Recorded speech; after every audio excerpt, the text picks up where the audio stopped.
দর্শক আসসালামু আলাইকুম। গ্রামের খবর আপনারা জানেন, আমি সবসময় আপনাদেরকে গ্রামের খবর দিয়ে থাকি, আর আপনারা গ্রামের খবরগুলো আসলে উপভোগ করেন।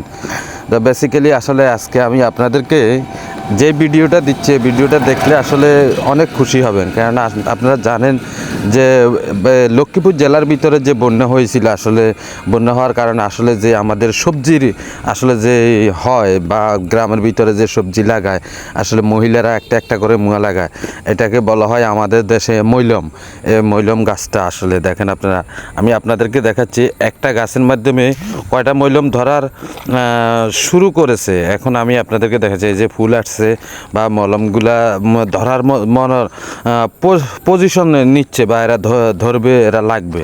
তো লাগার পর এটা বড় হবে, বড় হওয়ার পরে আসলে এরা গৃহস্থ যারা সবজি লাগাইছিল আসলে তারা খাবে। তো বেসিক্যালি আসলে আমি আপনাদেরকে যত কথাই বলেছি, সব কথার শেষে একটা কথাই বলি যে আসলে আমরা গ্রাম অঞ্চলে যারা বসবাস করি, তারা আসলে তনতাজা সবজি যে খাইতে পারি বা আপনাদেরকে আমি দেখাইতে পারি, বা আপনারা যারা গ্রাম অঞ্চলে ছিলেন তারা যে খাইতে পারছেন, আসলে এই জিনিসটা আসলে মনে করে দেওয়ার জন্য আসলে এই ভিডিওটা।